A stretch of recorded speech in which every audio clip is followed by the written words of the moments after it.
Verse on the Jester for Jesus website for today is from Hebrews chapter 11 and verse 16, the second part of the verse from yesterday. And it says this: He has prepared a city for them.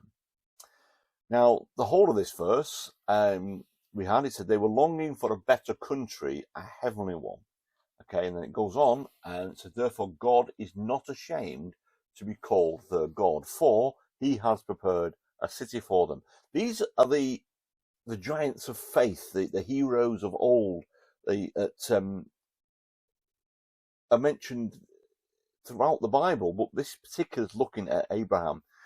Abraham did not have the advantage that we have of the Bible today. He didn't have that. He just listened to God's voice and he obeyed, and off he went. And it says earlier on in this chapter that they were still living by faith when they died.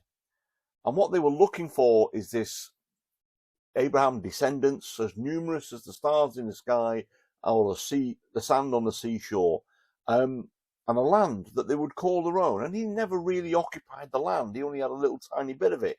The only bit he actually owned was the bit that he bought as a burial plot. But they were living by faith when they died. So this promise of a heavenly realm, a place that we will all end up going to, this is it in this verse here.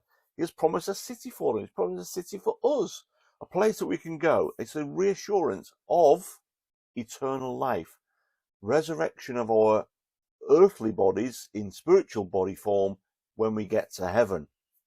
Amazing.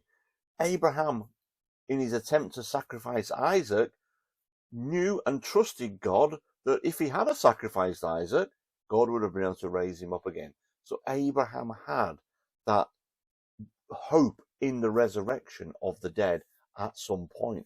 And I just think it's amazing. You want to read these stories again in Genesis. Genesis is such a fascinating book to get your teeth into, and there's so many good truths come out of it. But anyway, there we go. He has prepared a city for them, a heavenly one, and one day we'll be there with them. Have a good day today.